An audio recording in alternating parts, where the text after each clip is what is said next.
Et donc, notamment, pourquoi est-ce que moi je suis autant emballé par cette signature? Déjà parce que, premièrement, j'adore le joueur en soi. Je pense que c'est un joueur largement sous-estimé, à mon sens. Et deuxièmement, et surtout même, je pense que c'est un joueur qui colle parfaitement à l'identité tactique de cette équipe.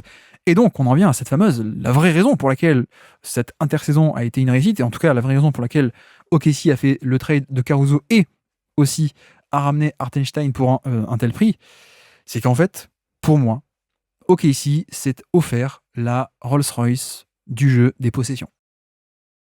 Voilà, très clairement. Je sais pas trop comment le formuler autrement, mais pour moi, cet été, cette intersaison est une incroyable réussite pour OKC parce que le Thunder qui joue le jeu des possessions, on va le détailler, mais ils se sont offerts 2 pièces magnifiques pour ça. Donc la première, c'est Caruso.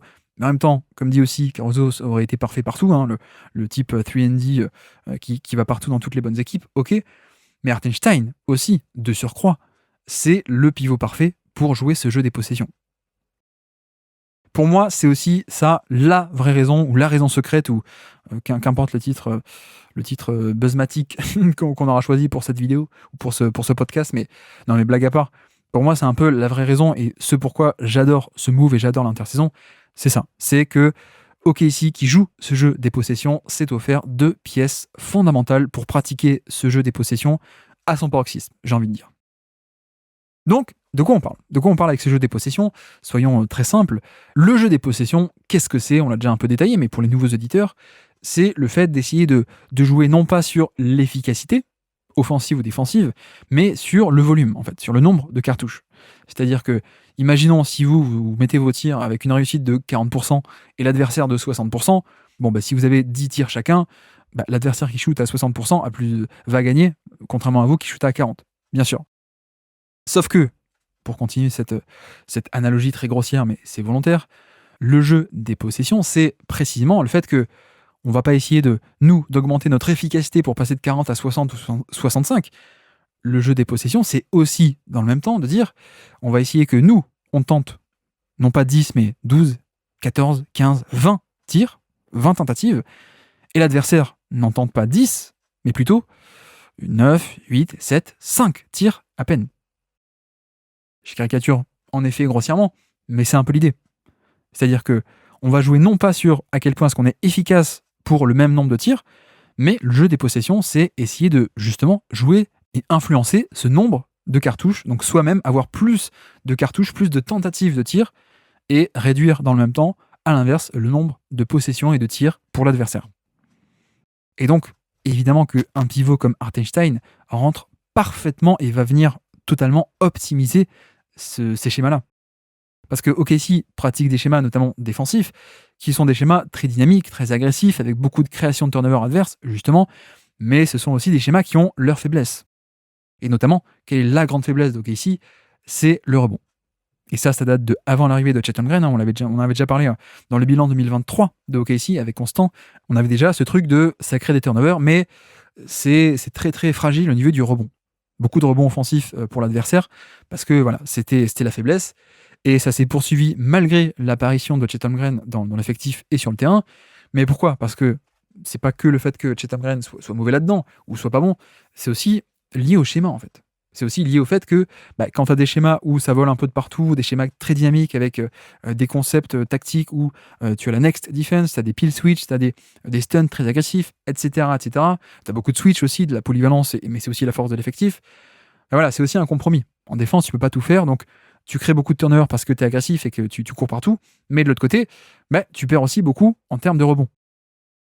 Et donc, c'est là-dessus où Hartenstein va venir non seulement améliorer l'aspect d'interception et de playmaking défensif, mais en plus, il va, de surcroît, un peu résoudre le problème du rebond, ou en tout cas, largement aider ce domaine qui est pourtant déficitaire.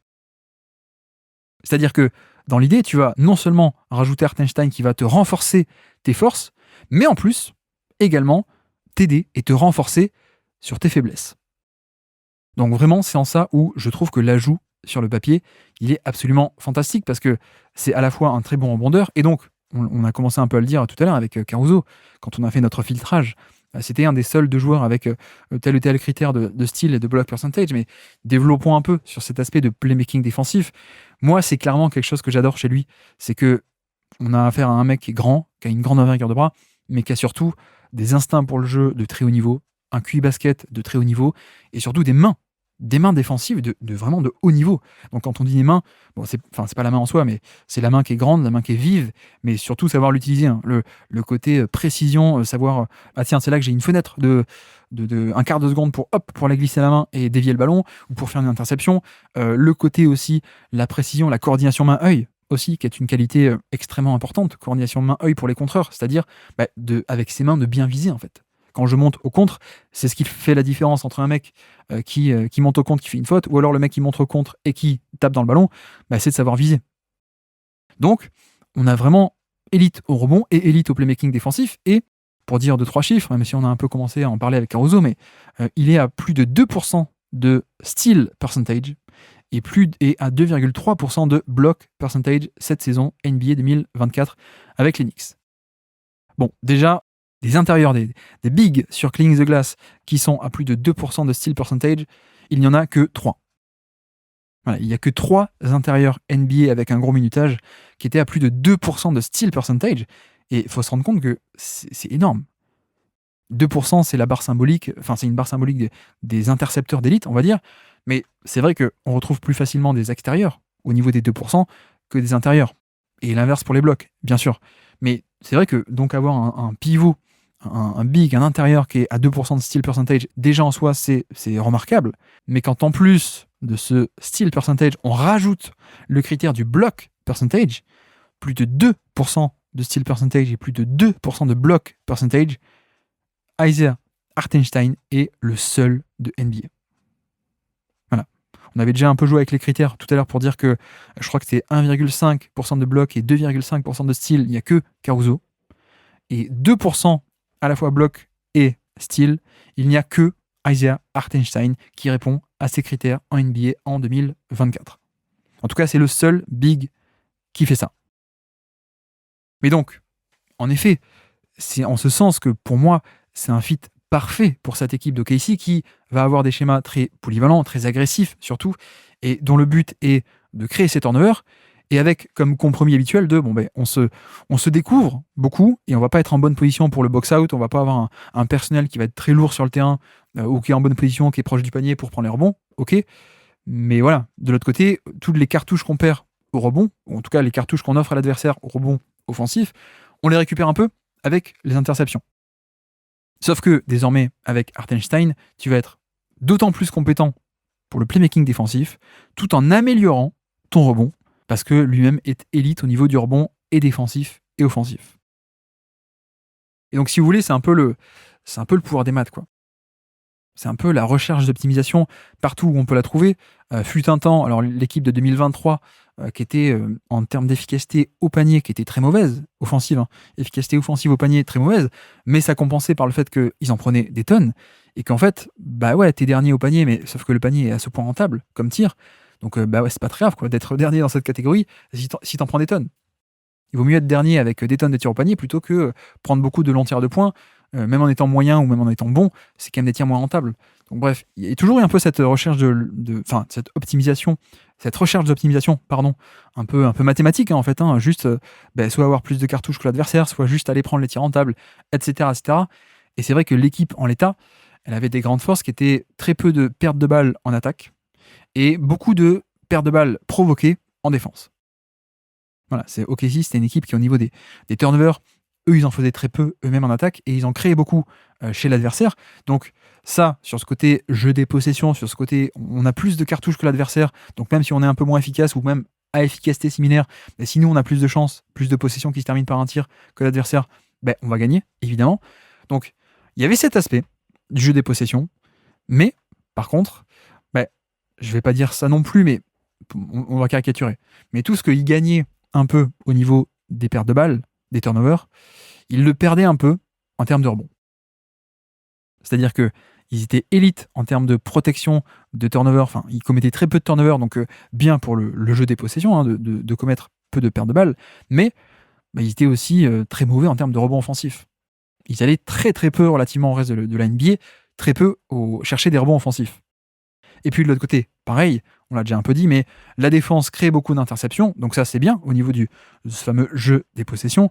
Mais par contre, ils autorisaient aussi beaucoup de rebonds offensifs à l'adversaire. Et donc, encore une fois, mais c'est là-dessus où l'ajout de Hartenstein est absolument parfait. Parce que lui va continuer dans cette lignée et ces schémas agressifs et cette capacité à créer des turnovers, donc ça c'est parfait. Mais en plus, il va venir complémenter et parfaire ce jeu des possessions avec le rebond. Et donc tu seras plus le yin et le yang, tu seras juste, on est bon peut-être un peu partout, quoi. On peut à la fois créer des turnovers et en plus protéger le rebond. On peut ne pas perdre la balle, mais en plus aller chercher des rebonds offensifs. Donc vraiment, moi j'insiste, mais c'est pour ça un peu la vraie raison, la raison secrète ou je sais pas quoi, mais pour moi c'est en ça que OKC est allé chercher à ce prix-là Hartenstein. Alors peut-être ils ont un peu surpayé, mais parce que ça coûte plus cher de faire venir quelqu'un. Ça coûte, c'est quoi en économie, comment on dit, ça coûte 10 fois plus cher d'acquérir un nouveau client plutôt que d'en conserver un. Mais voilà, il était bien en Knicks. Les Knicks, il y avait une très belle équipe aussi, donc peut-être que tu as mis un peu plus d'argent que prévu. De toute façon, tu l'avais, mais tu mets un peu plus d'argent prévu parce que c'est le prix d'acquisition. Ok, mais je pense qu'il y a une raison aussi pour laquelle ils ont libéré du cap space, pourquoi ils l'ont ciblé au niveau de la free agency et pourquoi ils ont mis un tel salaire. C'est que, ok, il y a la question du spacing, on va y arriver, qui est pas parfait, on est d'accord. Mais du reste, on a affaire à quelqu'un qui peut s'insérer parfaitement là-dedans.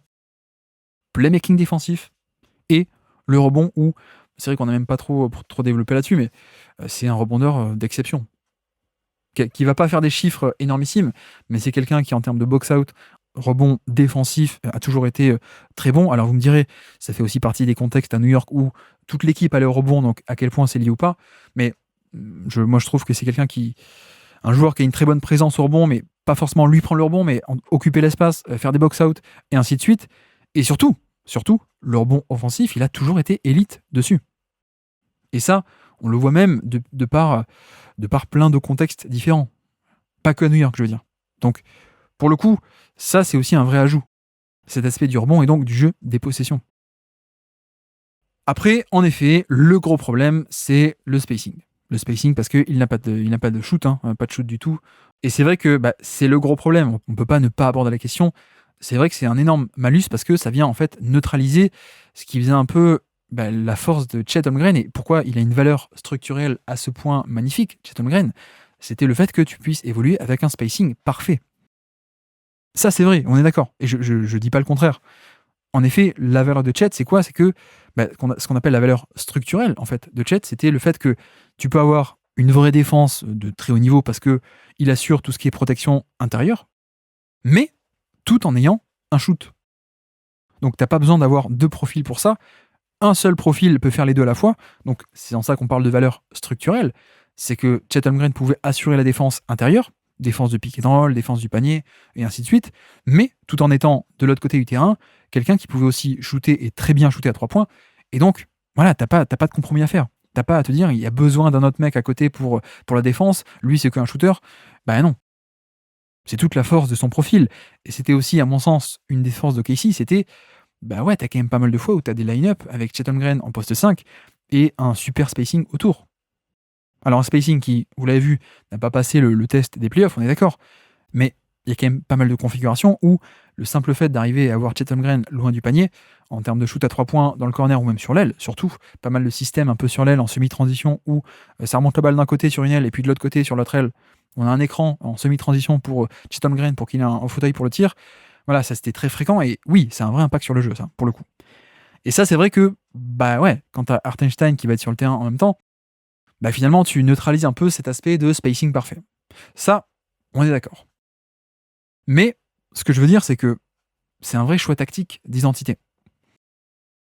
À quel point est-ce que la défense va pas être améliorée par cet ajout de Hartenstein? Ne serait-ce que sur ce simple jeu des possessions, et donc sur cette identité tactique, au final. À quel point est-ce que tu vas pas arriver à maintenir, voire améliorer cette création de turnover, et à quel point l'ajout au rebond va pas être aussi, à lui seul, le rebond des deux côtés d'ailleurs, à ce point significatif. C'est vrai que moi, si on m'avait demandé, je crois qu'on avait déjà un peu parlé dans le podcast, je sais plus quand, mais dans l'année, c'est vrai que cette valeur structurelle du pivot qui peut shooter est tellement unique et surtout a tellement de valeur que moi d'instinct, j'aurais plutôt pris l'option de rajoutons non pas un vrai pivot à côté, non pas un vrai intérieur, mais rajoutons un autre mec, un autre extérieur. Voilà, c'est pour ça que j'étais aussi un peu attiré par l'idée de Markkanen avec un shooting d'élite, etc.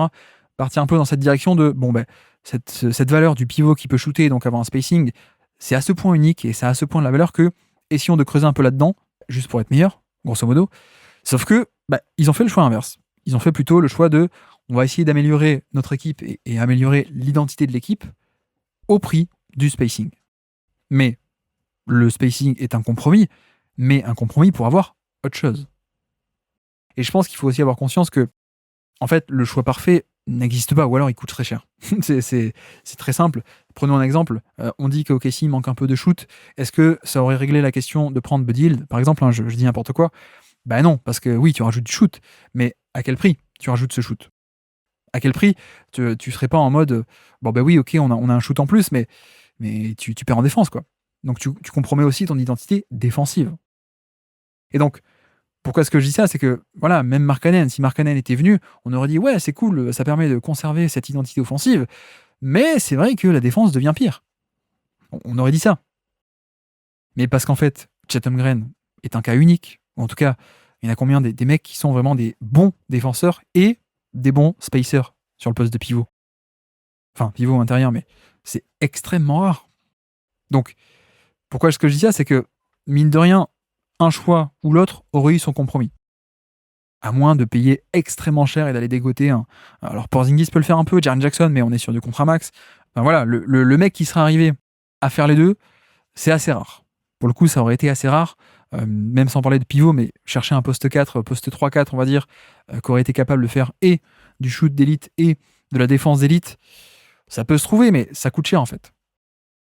Donc, ce que je veux dire aussi, c'est que oui, c'est dommage. C'est dommage, mais premièrement, à quel point est-ce que tu vas pas gagner en renforçant la défense et le rebond et les turnovers, etc. Et deuxièmement, à quel point il existait un choix réaliste en termes de profil et donc de salaire également. Parce que, encore une fois, comme dit, si on avait pris Markkanen, on aurait fait l'inverse d'aujourd'hui. On aurait dit super pour l'attaque, mais c'est vrai que la défense, pas top, quoi. À quel point on aurait... Oui, tu conserves le spacing, mais tu compromets l'identité défensive. Là, c'est un peu pareil, mais à l'inverse. C'est-à-dire que tu conserves l'identité défensive, et même encore mieux, mais au compromis de l'attaque. Merci d'avoir écouté cet extrait. S'il vous a plu, l'émission complète est disponible en description et on se donne rendez-vous sur le feed principal du Basket Lab pour l'intégralité des podcasts. À bientôt.